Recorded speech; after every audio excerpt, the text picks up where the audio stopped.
What's going on, everybody? Welcome to this edition of the Moderate Podcast for Saturday, April 24th, 2021. I don't know what month I was about to say, but it was not April initially. Good Lord. Hey, you know what happens when we do this? Do it live! Right? Yep. Anyway, welcome to the program. Glad to have you here this week. We continue to have our survey available on our website, and I've seen that a few listeners have already taken part in that. We've had some reviews on Podchaser as they continue their promotion through the end of April. For every review that is posted on Podchaser, they will donate a quarter to Meals on Wheels, and then if I respond to that, they will double it to 50 cents. And so I've been responding to those as they come along. Appreciate everyone's input and feedback. It is going to just make the show hopefully better, and we're going to try to keep doing the stuff you like and not do the stuff you don't like. For the most part, to the extent I can, because there's some stuff that I just like to do, and I'm going to continue to do it. But there's other things that I'm like, we can cut that out. Not any skin off of my hide. Before we get into the news, and by the way, if you want to do any of those things, the survey, Podchaser, that's all at our website, themoderatepodcast.com. Click on the appropriate links as you explore the site. They should be pretty easy to find. Now, before we get into the news, you may hear in the background some construction going on outside my house. That's because our pool has started construction, and man, these guys are working fast. We may even have issues with our contractor that I've talked about before, but the crews that these guys hire are pretty top notch. I mean, they're running through this thing real quick. So this is only their second day working, and they've already pretty much dug the entire hole. And our back, if you've seen pictures on our Instagram, you saw what our backyard looked before that. So they had to clear all that crap out first before they could even start digging. And they did that and dug in just about 2 days. Just amazing. Now, obviously, they've got bobcats. They've got equipment to do this kind of stuff that I could never even dream of doing in that same amount of time. But the way I've been watching them do a little bit of work throughout the day, and the way that they whip that bobcat around and just turns around like nobody's business, and they're just really quick in and out with taking the dirt. It's amazing watching these guys work. So it's a pretty exciting time around the Davis household here, and we're finally starting to see the vision we've had since we first actually put the offer in on this place. So it's been a long time coming, but we're finally starting to get actually movement, and this is a good thing. So we're excited about that. Okay, so almost a year ago now, actually, back in May of 2020, I reported on a controversy within the State Department under then Secretary Mike Pompeo, and he had this thing called Madison dinners. We talked about those back in episode 76. And basically, it's these, it was named after James Madison, who I guess when he was Secretary of State, he would bring dignitaries in and have dinners to run ideas by them and talk to them about how to make better policy and things like that. And even though Pompeo was calling these Madison dinners, it really was just, big wigs and corporations and things like that. It wasn't really the spirit of what that was supposed to be, but that's what he called them nonetheless.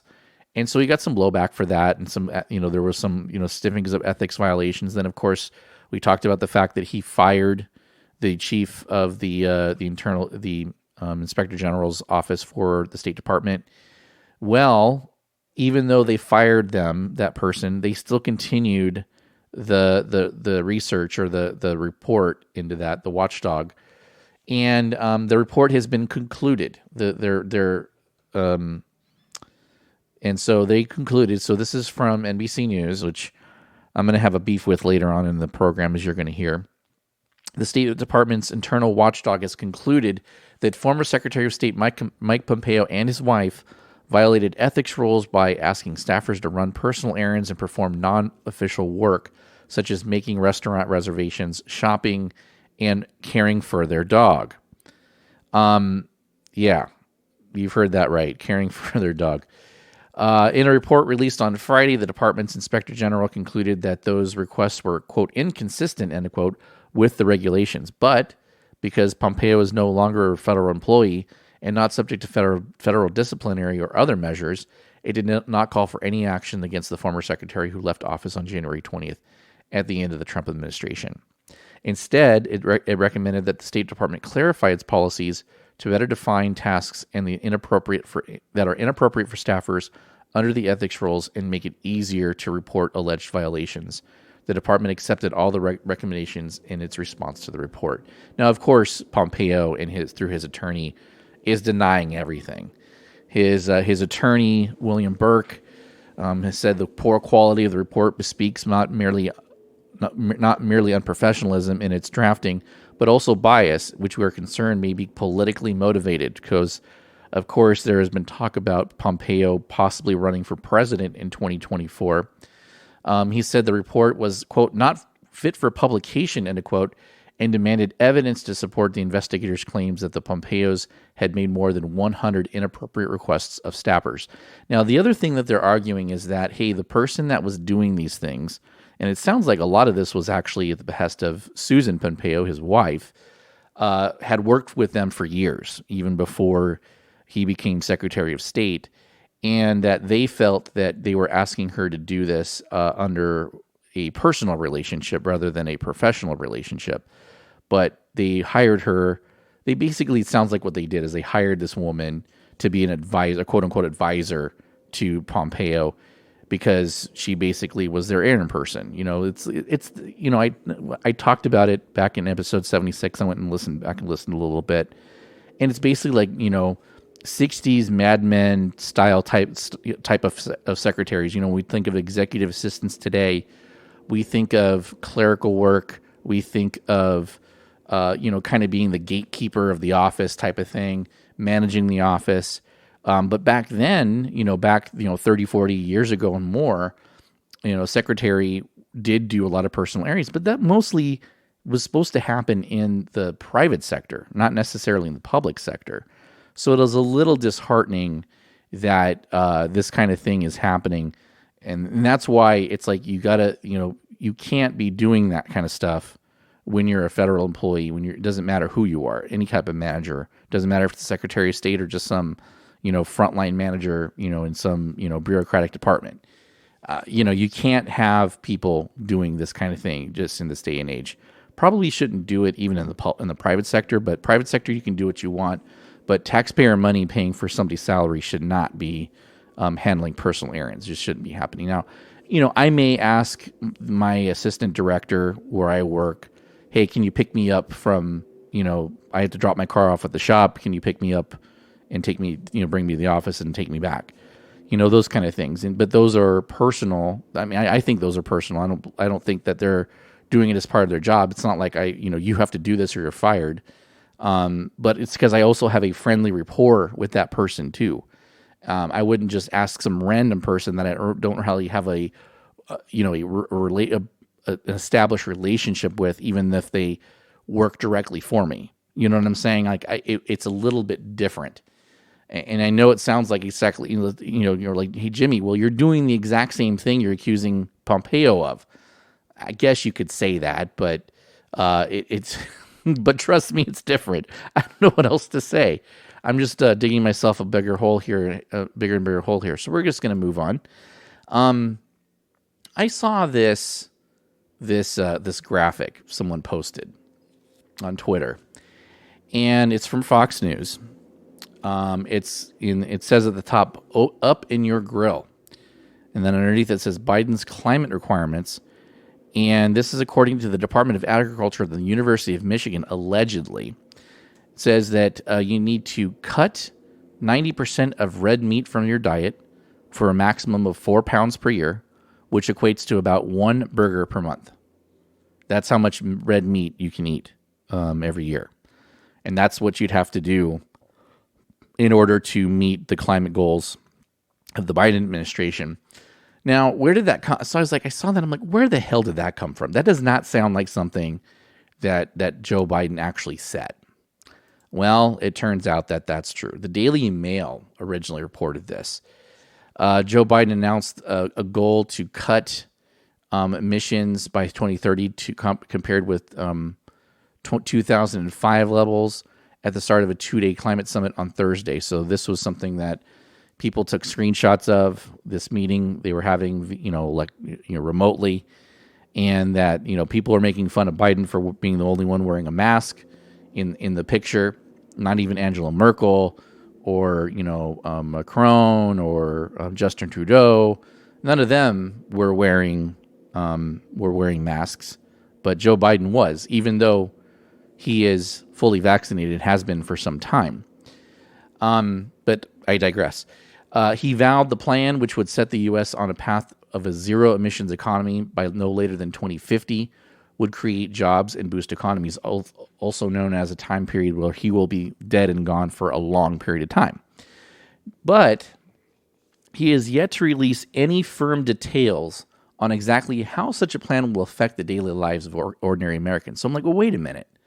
They just said that the Biden plan is doing just that, right? I mean, that's what the graphic said. And then you get people tweeting that actually say this: the non-elected president of the United States, so you can tell where this person's head is at, told everyone to eat only one hamburger per month. He did not say a damn thing about that. This is where this kind of shit starts. Oh, sorry, this is where the kind of crap starts. Because this is disingenuous at best. But it says, while Biden hasn't released details on what life could look like for Americans, experts in recent studies have laid out what would need to change by 2030 to reach goals. Here's how it could affect everyday Americans. Could affect, and it's by experts in recent studies, not by Biden. Biden has not said a damn word about how he's actually going to get here, much less saying anything specific like this, right? Cutting red meat consumption by 90% and animal products by 50%. Americans may have to cut their red meat consumption by a whopping 90% and cut their consumption of other animal-based foods in half. Gradually making those changes by 2030 could see diet-related greenhouse gas emissions reduced by 50%, according to a study by Michigan University Center for Sustainable Systems. To do that, it would require Americans to only consume about 4 pounds of red meat per year, or 0.18 ounces per day. It equates to consuming roughly one average-sized hamburger per month. Now, that is for every single American. There are plenty of Americans that do not eat any red meat at all. So can their ration of red meat be given to somebody else? Would that be acceptable? Because like one of my sons does not eat red meat at all. Actually, my daughter doesn't eat red meat at all. She likes the burger once in a while, but she could live without it.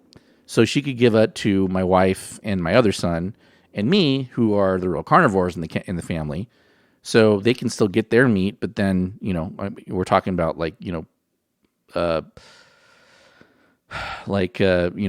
communist type of rations, right? They also say that you need to make the switch to an electric car. More than half of new cars bought in the United States would need to be electric within the next decade, studies show. And then they go on to point out the cost of an average new electric vehicle is about $55,000. Yeah, because you're skewing that towards Tesla. I paid about half of that for my electric vehicle. And there are dirt cheap prices. You can lease a Chevy Bolt that'll get you 230 miles per charge for about $129 right now. And in California, with the amount you're paying for gas, I mean, if that's what they're trying to do, they're doing a damn good job of it. But I mean, no one's buying electric cars right now. And auto sales are up. They're way up. But they're buying SUVs, trucks. They're not buying Bolts. I mean, they're probably going to start now with the way gas prices have been going. But this average cost of a new electric vehicle is about $55,000 is very misleading. Retrofitting, they need to refitting the homes with electric heat pumps. A lot of states are actually doing that already. We talked about Texas, for example, where that happened, and we saw how well that went for them when they had those massive power outages there. And, of course, lots and lots of taxes. It could cost trillions in taxes. the Biden plan will likely cost taxpayers about $3,500 per year each.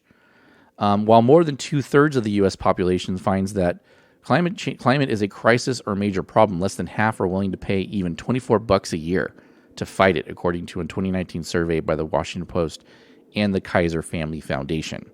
Now, we haven't talked a lot about climate change on this program, and I've planned to talk about that for some time. And I think that when there's probably a lull in stuff to talk about, which inevitably there's going to be that's going to be the case, right? We're going to eventually run out of things to address. I'll probably do a deeper dive into climate change and kind of my evolution in my thought on climate change and where I'm at today. My thought on it has changed over time, and it has nothing to do with the news media influencing me. I think everyone that listens to this show, that's listened for any amount of time, knows by now I'm not influenced by the news media. I can see what's true and what just doesn't make any sense.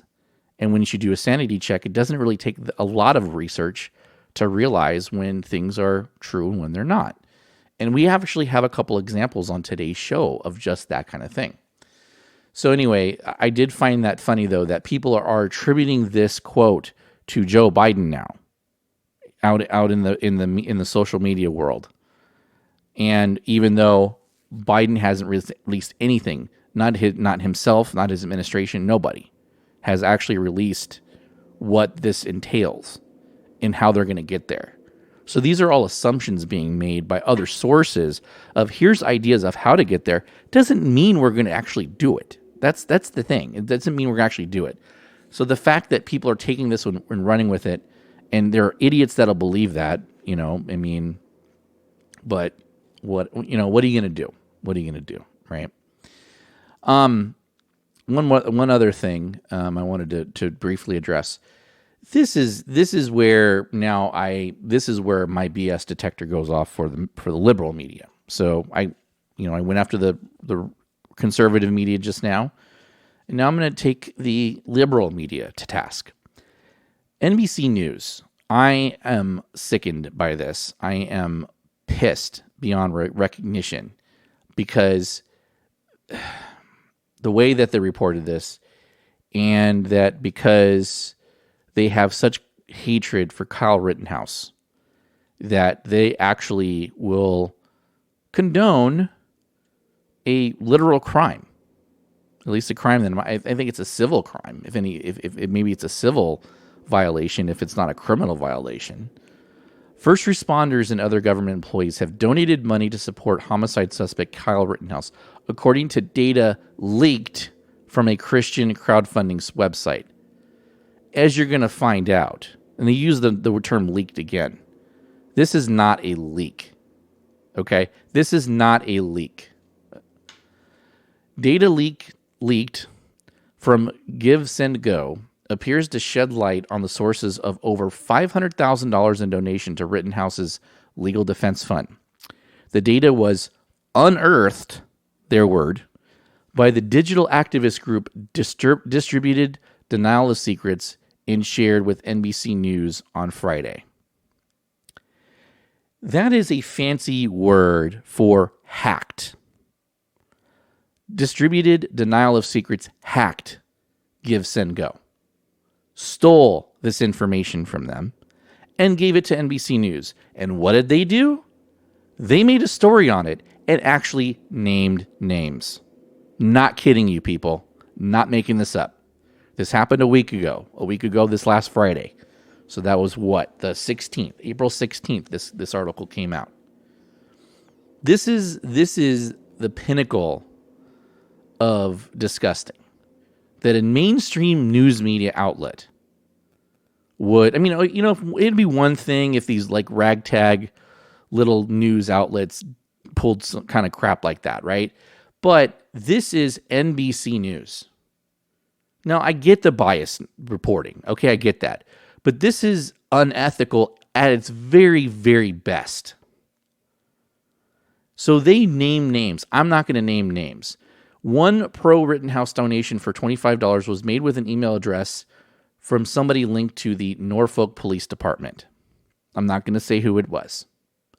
If you look for the article, you can look it up yourself. I'm not going to say it.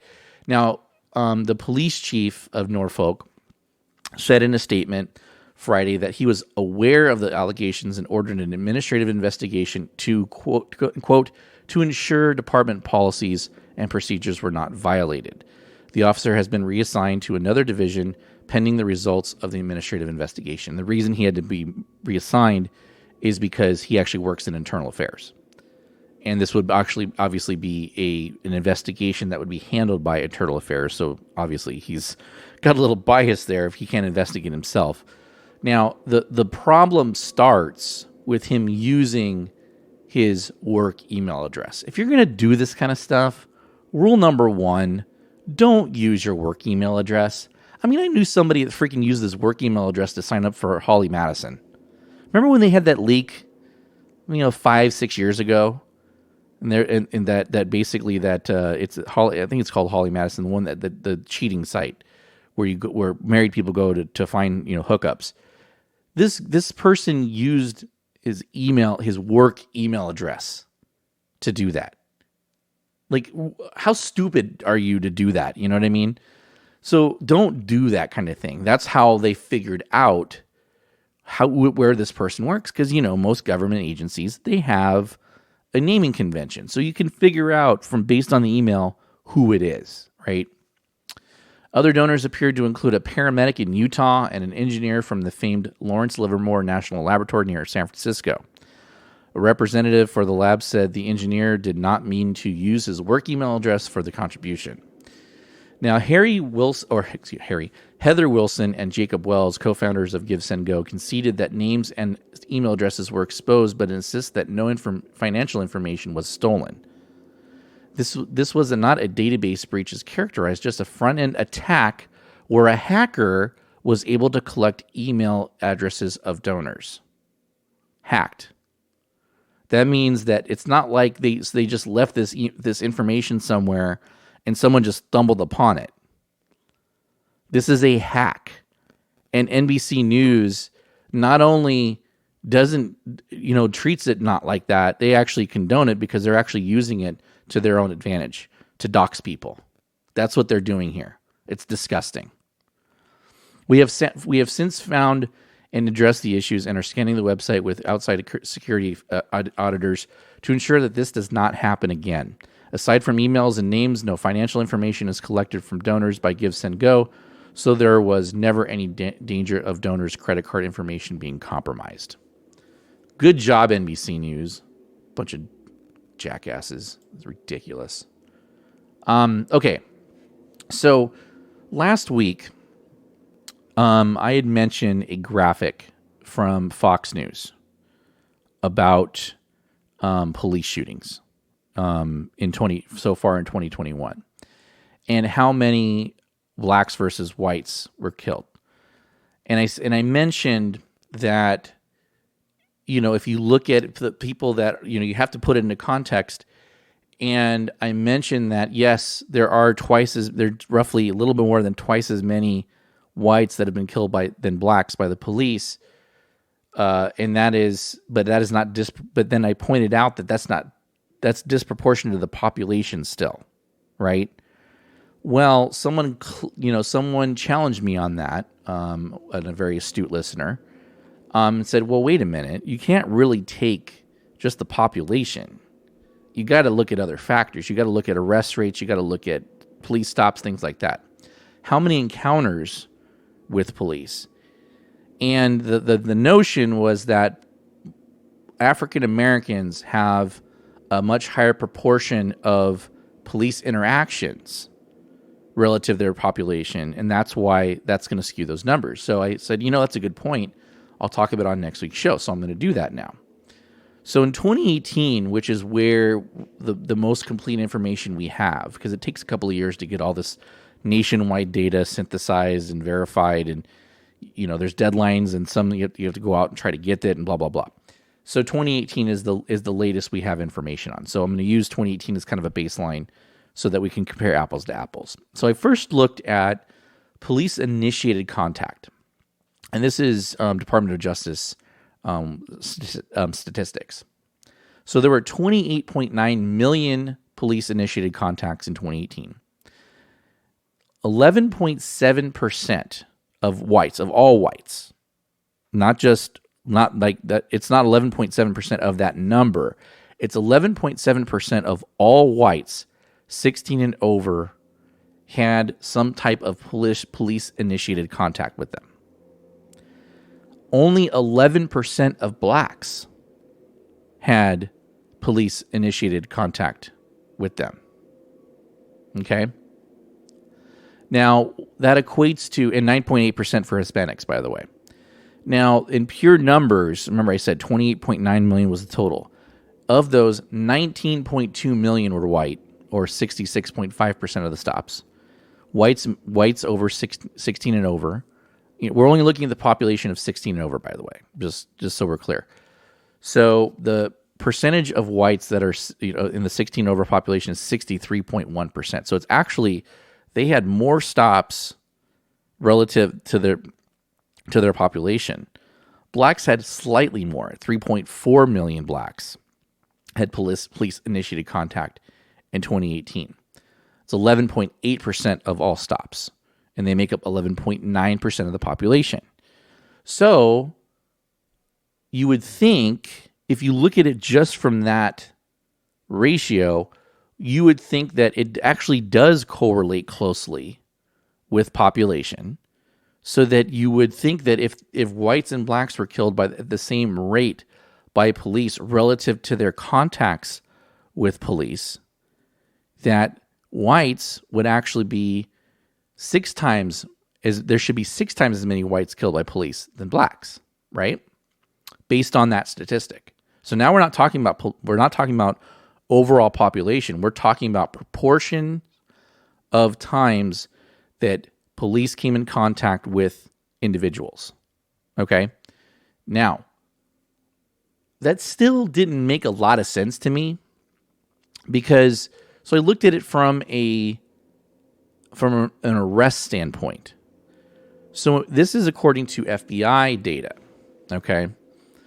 Different data source, but the same year. There were 5.2 million whites arrested in 2018. Compare that to 2.1 million blacks. So then if you look at it as a kind of a, you're tying that into the police initiated contacts, 5.2 million whites arrested in comparison to 19.2 million whites that had police initiated contact. Whereas with blacks, it was 2.1 million arrested with 3.4 million contacts. So more often than not, those contacts, you could argue, again, I don't know if it's fair. I'm going to preface this right now. I don't know if it's fair to compare these two pieces of data, okay? Because I'd have to look into further what they are. So just take that caveat, okay?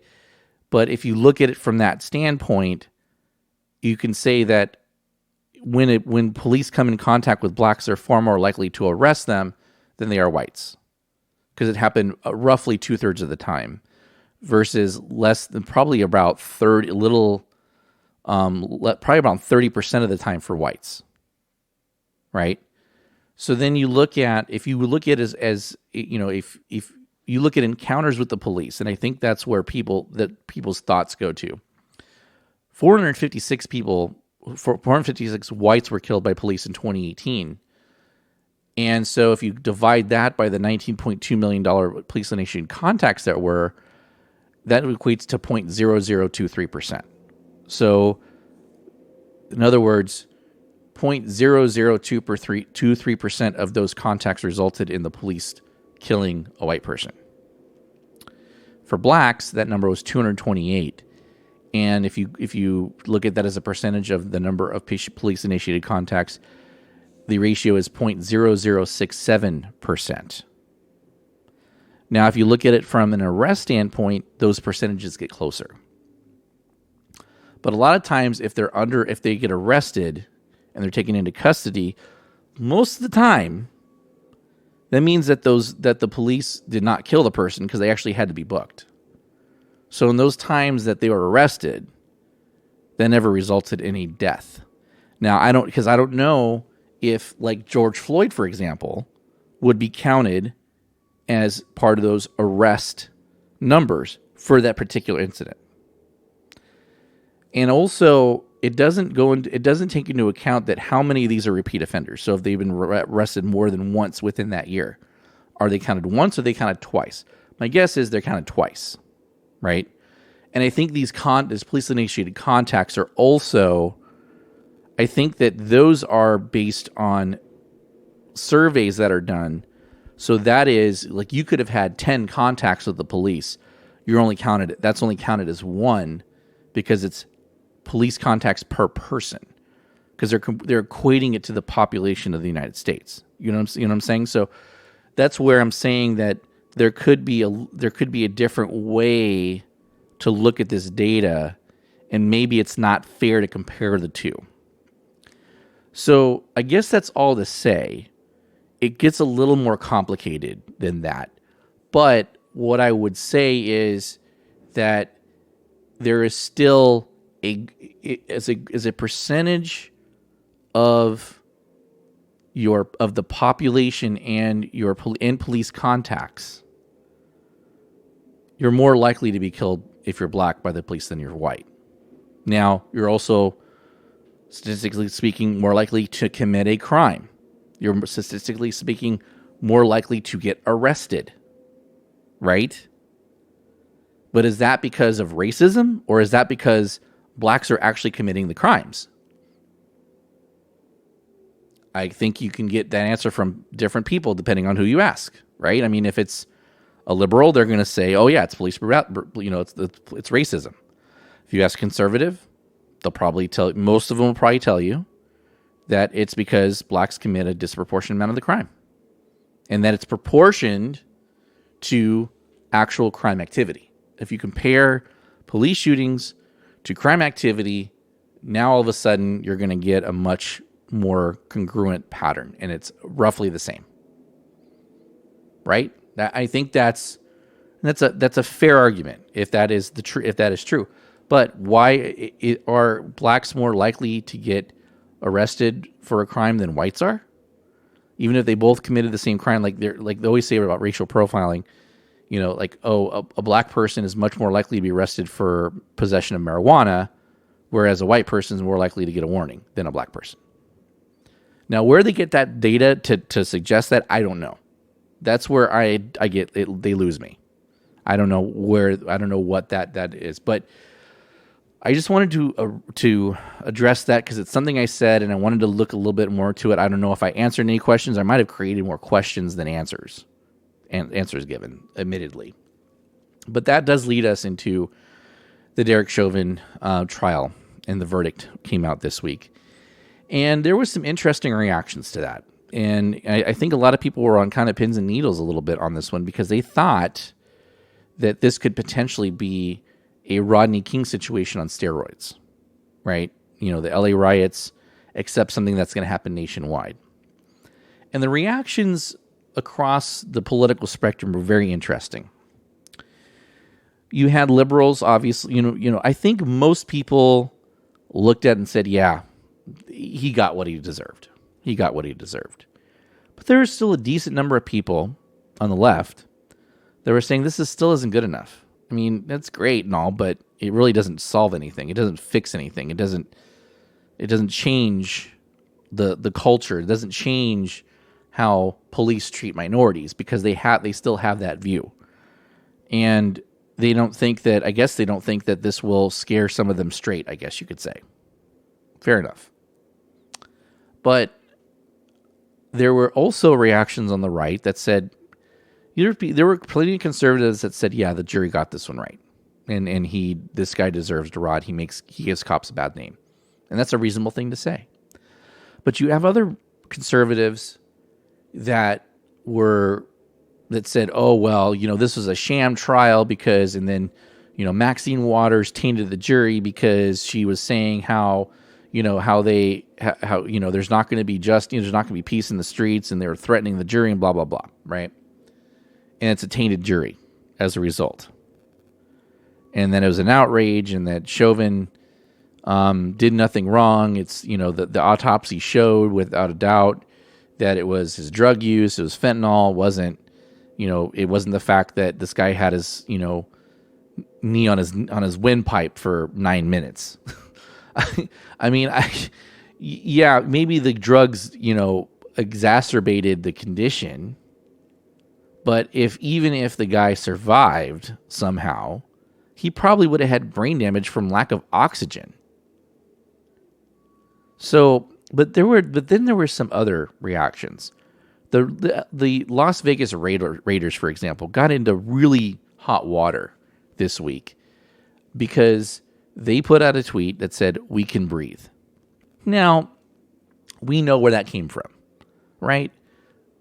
He was saying, "I can't breathe, I can't breathe." That was the famous line that came out of this. I mean,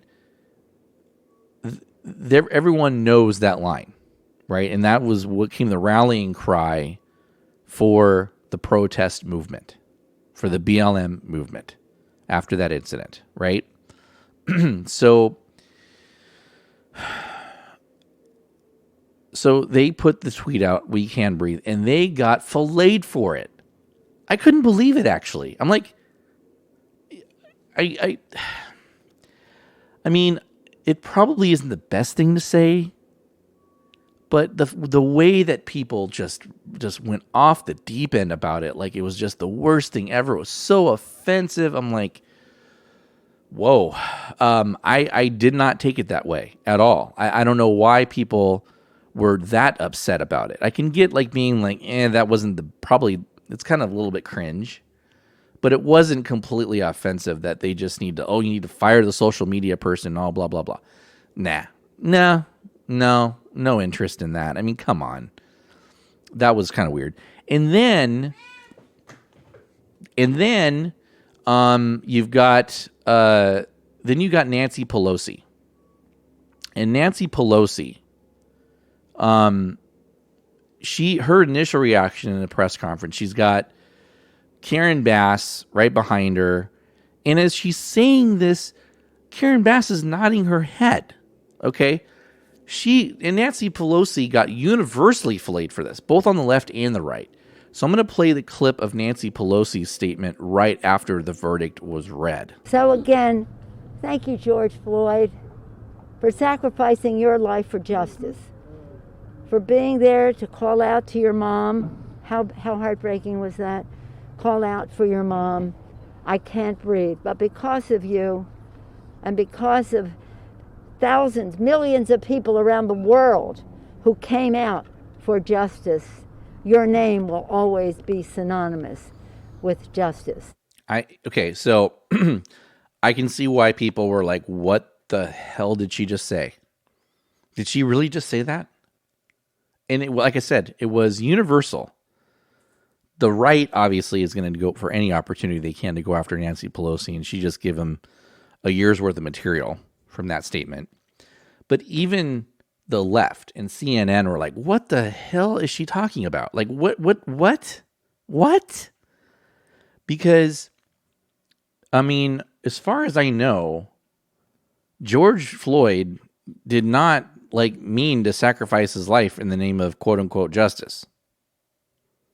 Right? I mean, I'm pretty sure he did not do this on purpose, and probably would not have liked to be in that situation.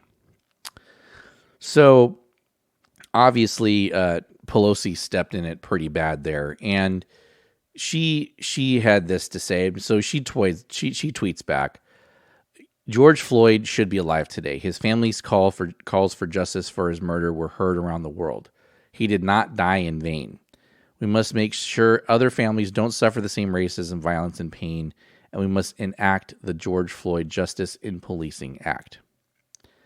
So, again, she says he sacrificed his life for justice. I mean, oh, wow. I don't know. Anyway, I think you can take that for face value, and I think she's, maybe she's losing it a little bit. I mean, she is an old woman, and who knows, but wow. That was way more cringe than the Raiders, by the way. That was, and I don't care. I don't hear the left calling for her resignation, right? I've not heard that yet. They actually want her to resign for other reasons because they don't want her to be speaker anymore because she's part of the quote unquote old guard and she's not progressive enough, blah, blah, blah. But that's a different reason than this. Now, before we kind of wrap this topic up, CNN had an example. They had these two people on a black man and a white woman. They're friends, and this man talked about his an encounter with the police. So he gets pulled over, and you see the body cam footage and the audio from that. And I don't have the guy's name off the top of my head, but they basically pulled him over, and they said, "Hey, we've got your plate popped up as for you have a warrant for your arrest." He's like, "Wait, what? What are you talking about?" And he goes, "Yep. Sorry, we're going to take you. It's a female officer." So what does he do? He gets out. They handcuff him. They start walking. They walk him back. In there. I don't think he actually got put in the squad car, but he definitely had his. He had his hands behind his back, and they were handcuffed. And then the police officer goes, "Oh shoot! I think we've got the wrong guy. I don't think this is the right guy." So what happened is someone used his name in the committing of a crime, and so the warrant went out under his name, even though he didn't commit the crime. And once they looked at the picture, because he probably, just driving along, it's hard to see some of his exact description, but the plate matched the name of someone that had a warrant out for his arrest. So that's why they pulled him over. They put him, they handcuffed him. They realized they made a mistake. They're like, "Hey, we made a mistake. We thought you were somebody else, and we're sorry." They apologized, and he goes, "There, you're free to go," and he left. And guess what? He's still alive to tell the story. Why is that? Because he complied. But that was not the point of the story. Because the white woman talks about the fact that she got pulled over by the police for speeding. She was flustered. She's trying to find her registration, her license, her insurance information. And they said, "Okay, take your time. We're going to go back to the car. You take your time. We'll come back in a few minutes while you gather your stuff together." And so they're trying to say, their point in that is saying that there's a double standard, the way she was treated versus the way he was treated. There's a little bit of a difference. The plate did not return a warrant for her arrest. Also, she's this little frail white girl. In general, even if profiling does happen, it does not happen with women as much. It's not about the color of the skin. It's also about the gender. Cops know that, guess what? A white man is more likely to commit a crime than a black woman even. Okay? And so they will be more likely to kill a black or a white man than a black woman, even when you account for the changes for the proportions in population. Okay? Now, we just heard about in Columbus, we're going to look into this story a little bit more, but there's this 16-year-old girl that was shot. And some people are like, "Oh my God, there's another example." But there are other people, even like Don Lemon's like, "Well, wait a minute. Based on what's shown on this tape, this was a policy shooting. It was fine. He was trying to protect, because it was either she gets shot or she stabs the other girl." Like, "Well, you don't have to use lethal. You could shoot him in the leg." Like, what? Do you know how hard it is to shoot at that distance somebody in the leg and not hit an artery, by the way? And they're like, "Oh, well, you can just, try not to hit the artery." Are you stupid? In that situation, even with all the training they get, you still wouldn't be able to stop that. Give me an effing break. And so in that situation, it looks like the shooting was completely justified. And as a matter of fact, it wasn't to protect the cop's life. It was to protect the lives of other people there. You know what I'm saying?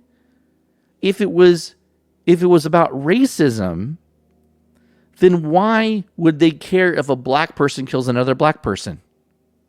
Why would they care about that? Why would they protect the other black person? If they were racist, I'll just let them kill themselves. I don't care.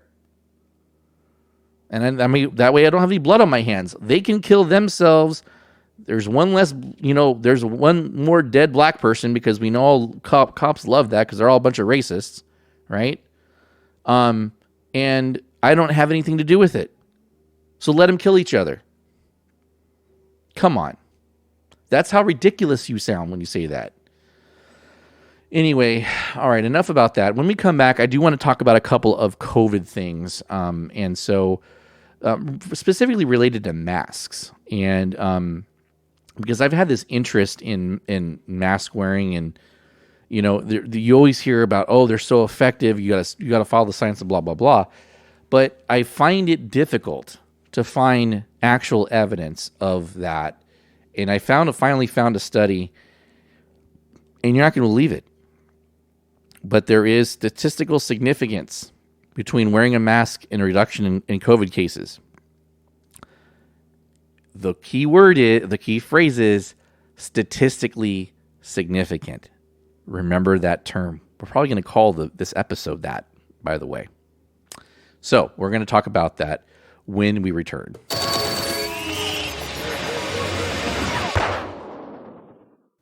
Do you experience digital eye strain from too much blue light exposure from digital screens? Baxter Blue glasses are not your average frames. These blue light lenses filter 80% of the highest energy blue light, eliminating 99% of glare. The past year, we have all been glued to our devices more than ever with all of these online meetings that we would normally be face-to-face. Our exposure to digital light has soared, and our eyes and our sleep have suffered as a result. I actually started using blue light filter glasses shortly after the initial shutdown started, and they have made a world of difference for me. Before using them, I would get headaches as the day wore on, and all the straining on my eyes were doing, but that went away once I started using blue light filters. Baxter Blue is also a force for good and provides a pair of reading glasses for someone in need for every pair sold. This is eyewear built for our digital age, and Baxter Blue is giving our listeners 10% off your next purchase of blue light, sleep, or kids glasses. Click the link in our show notes for your exclusive discount. This is the sign you've been waiting for to invest in blue light glasses. We know you will love your Baxters, and we know that you will feel the difference.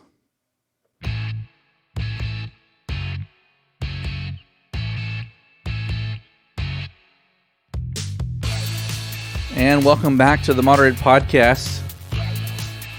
Glad to have you on board this week. And let's see here. Masks. So in full disclosure, I've been vaccinated for a while. I never revealed that on the show. I meant to talk about my experience with that, but I never did. And if I'm out of breath, it's because I had to run and take care of something real quick during the break. Because remember, this is how we do the show. Oops. Do it live! See, I can't even get the sound bits right because I'm doing it that way. I'm not a lot of breath because I was running to do something. But anyway, and so, the question, and now people at my work, I think everybody that's wanted to get vaccinated, in my building anyway, has been vaccinated. So the question keeps coming up, okay, well, does that mean we don't have to wear masks anymore? And of course, there's been mixed messages from Fauci, the CDC, about mask wearing. Now, Fauci has come out and said, continually, well, we still need to wear the masks, even though you have the vaccine, because we're still not sure about asymptomatic spread, even though multiple times, the CDC has had various reports come out that say that actually, no, you can ditch the mask because if you have the vaccine. Well, then they usually then back off of that, which is weird. I don't know why they would keep backing off of this guidance, but apparently they just don't feel like it's correct. I don't know why. I don't know why that is, but that's where we're at. So now that made me think, okay, well, one thing I had to tell the employees is like, well, as long as Cal OSHA still says that you have to wear masks in the workplace, then we have to wear masks in the workplace because Cal OSHA is very, very powerful. OSHA is very powerful, right? So no matter what state you're in, OSHA is a very powerful force. That's the Occupational Safety and Health Administration, right? So in 2 states, Michigan and Oregon, we've had states that have basically done away with mask mandates, and it seems as though there hasn't been much of a change in their caseload, right? And so now you've got Michigan and Oregon wanting to go in the opposite direction, at least when it comes to OSHA. So a couple of different things. First of all, it's been a little bit distorted in terms of what the guidance has actually been. When they talk about in Oregon and Michigan about wanting to make the mask mandates permanent, people are thinking that means everybody. But what is happening, it's both in OSHA in those states, okay? So in Oregon, they have a rule that says you can only have a temporary rule for 180 days. So a temporary rule is just that. It's a temporary rule. So in order to go beyond, to go to day 181, you have to make it permanent. So what they're saying is, look, we think that the mask mandates need to go beyond May 4th. Because, and the rationale is that if you go beyond May 4th, then we'll probably get to full. We're not going to be at full immunization then, so we want to get to a certain percentage of immunity before, or vaccination, I should say, before we get to take the masks off in the workplace. Same thing in Michigan. Same kind of process. All right. Now, of course, critics are like, well, wait a minute, especially in Michigan. Now, I've talked about, I talked about Governor Whitmer in Michigan way back, more than a year ago, before COVID even hit, because she gave the speech for the Democrats, the rebuttal speech from the Democrats after Trump's State of the Union address back in January of 2020. And that was the one where Nancy Pelosi famously ripped up his copy or her copy of his speech. Now, that seems like it was about 20 years ago. But really, it was only 15 months ago that happened, give or take. So she gave the rebuttal for the Democrats right after the speech. And she just came off as arrogant and condescending in her tone and the way she spoke. And so I was just not impressed with her at all. I mean, she's bright, most people are that get into this. Most are bright, not all of them. There's obviously a couple of morons, but like Marjorie Taylor Greene, she does not come off as a smart person. Lauren Boebert definitely does not come off as smart. I think Marjorie Taylor Greene is definitely smarter than Lauren Boebert. AOC, I may not agree with her politically, but she's smart, and she's well read. And somebody would say, well, she's very well read, like communist read. But that's a Seinfeld line, by the way. But I just was not impressed with her, with Governor Whitmer. So now with this whole COVID and the way she's handled it, and she doesn't back down. She wants to double down on her mandates and things like that, even when she's wrong. And then she gave that interview with the Fauci pulling back. It's like that fangirling is just not. Not cool. I don't like fangirling, fanboying, any of that kind of stuff, especially when it comes to somebody like Fauci, because that feeds right into his ego. I mean, the guy is an egomaniac, as I've talked about. But anyway, I mean, I get where they're going with those, but do the masks really do anything? And so that got me thinking, like, what do masks mandates do? And mask mandates, the amount of compliance that happens, it varies from place to place, right? I think that even when you had mask mandates in Texas and Florida, I get mixed reports. Some people are like, well, people are still wearing masks everywhere in Florida where they go. Other people are saying, yeah, I haven't ran into a single person in Florida wearing a mask. Same thing in Texas. So there was an article back a few weeks ago, and there was a study done by CDC. And then OANN, our friends at One American News Network, we know who they are, put an article about this study that came out. So, and then, of course, USA Today fact-checked the article. So here is the fact-check of that article. The claim: CDC study found that face masks have a negligible effect on the spread of COVID-19. So here's their analysis of it. A new study from the Centers of Disease Control and Prevention found a link between face mask mandates and a reduction in COVID-19 cases and deaths. But at least one widely shared report wrongly interprets that data. One American News Network on March 7th published an article under the heading, CDC face masks don't prevent COVID-19. Study finds masks have negligible impact on coronavirus numbers. The post claims, quote, the CDC has admitted face masks do little to prevent the spread of COVID-19 amid mounting pressure to lift mask mandates across the U.S. Again, remember, this is from a month ago. Well, actually, a month and a half ago.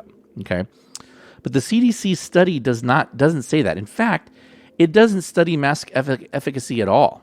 Instead, it links mask mandates to, quote, statistically significant decreases in county-level daily COVID-19 case and death growth rates within 20 days of implementation.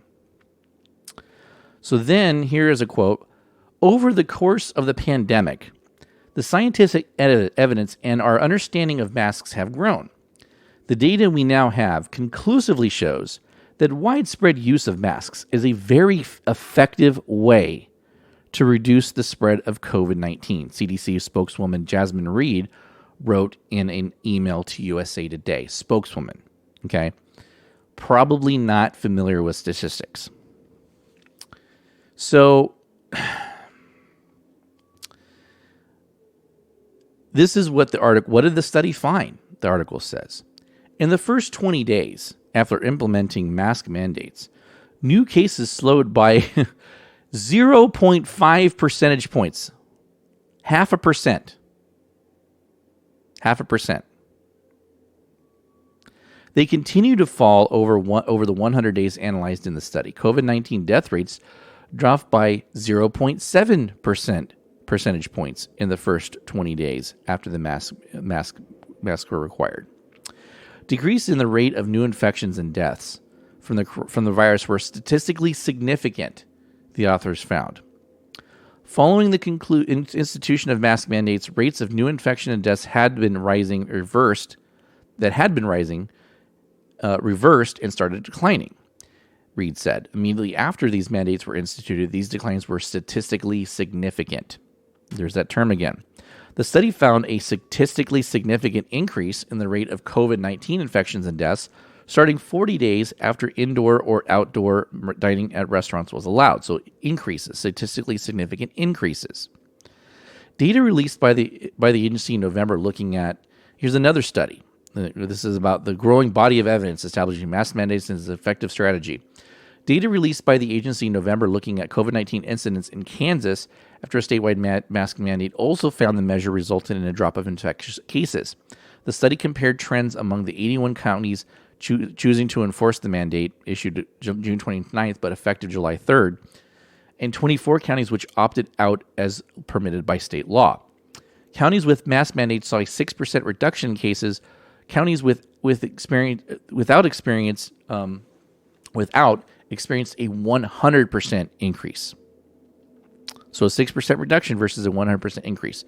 But we talked about that. We talked about the fallacy on that. I did a special on COVID by the numbers. And this is one of the things I talked about. Because even with that drop, the incidents in those 81 counties were still higher than the 24 counties that opted out. The infection rate, the cases per 100,000 people, were still higher in those 81 counties that chose to enforce the mandate versus the 24 that did not. So yes, there was a drop, there was an increase there, but there was still less over the same time period. Left that little part out in this quote-unquote fact check. So, their rating, false. The claim that a CDC study found face masks have a negligible effect on the spread of COVID-19 is false. The study referenced in the One American News Network report says the opposite, noting that mask mandates were linked to, quote, statistically significant decreases in COVID-19 case within 20 days of implementation. We talked about the small percentage points.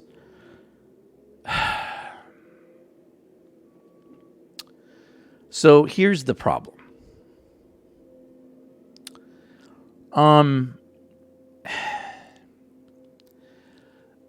Does anybody know what the term statistically significant means? Maybe if you haven't taken a statistics course, maybe you do not. And this is actually where college educations really come in handy, especially if you study this stuff. This is graduate level stuff when they actually do these things. So it's funny that you have a fact checker that is calling BS on One American News Network when they don't even know themselves what the term statistically significant means. Because here's a great explanation I found from an article from several years ago. When you run an experiment or analyze data, and this is looking at it from a business standpoint, by the way, okay, but you can apply it to pretty much anything. You want to know if your findings are significant, but business relevance, i.e. practical significance, isn't always the same thing as confidence that a result isn't due purely to chance, i.e. statistical significance. So, the term statistical significance is often misunderstood and misused. And apparently, USA Today is among those. Because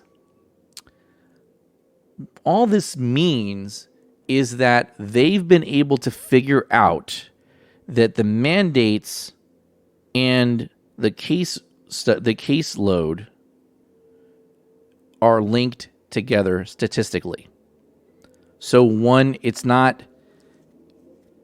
it's causation and correlation together, right? So the causation causes the correlation, right? So they're both, they actually were able to make the link. They had a big enough a sample size to make it statistically significant, and they controlled for other factors. And even after they control for those other factors, they can then make that link, except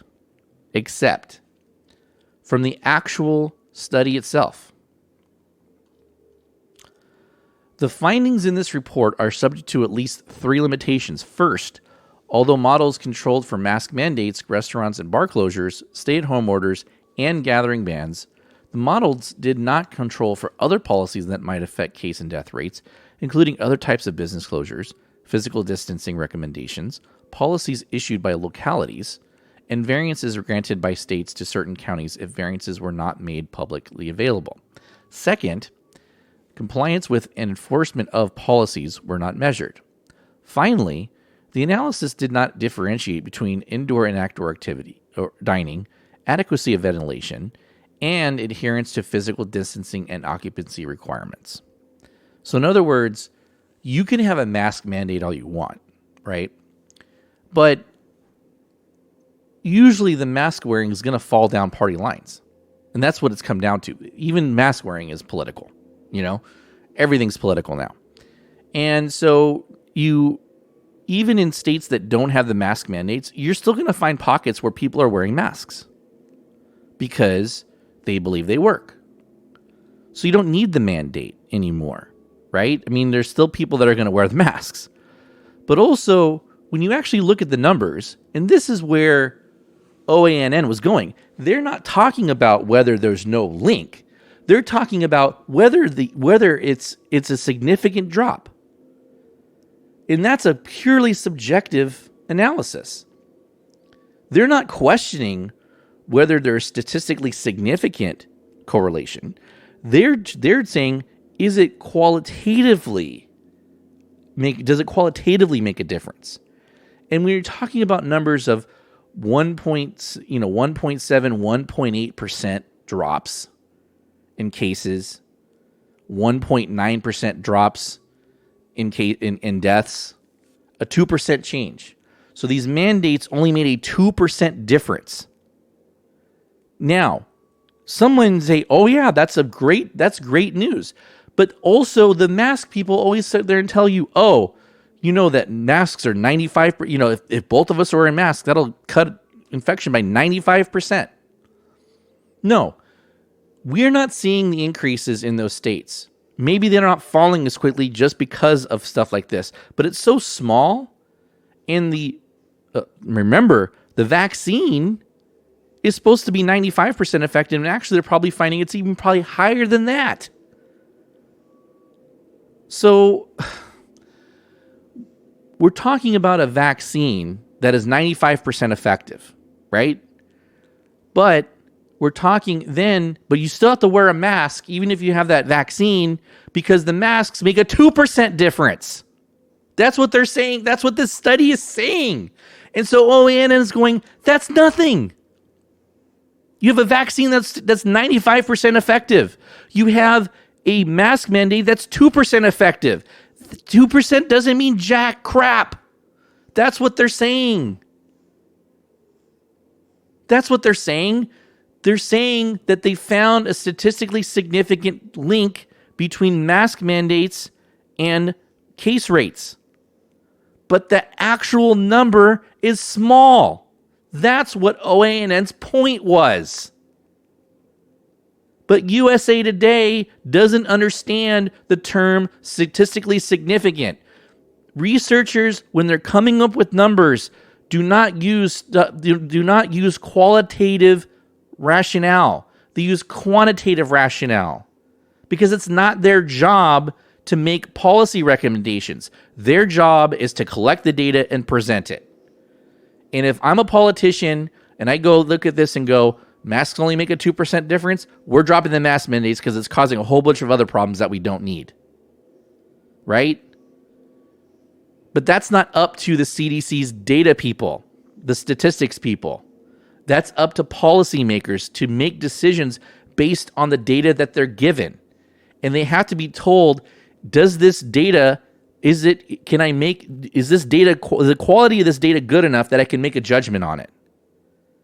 And they say, yes, it's statistically significant. Here are the numbers. They're not making a judgment call whether 2% is a great difference. It's a significant difference. That's not what they're saying. So the USA Today got this completely wrong. Completely wrong. They do not, number one, they did not understand what OANN was trying to say. Not that OANN understands what the term statistically significant means. They just looked at 2% and going, that's nothing. That's a small number. It barely does anything. A 2% difference, who cares?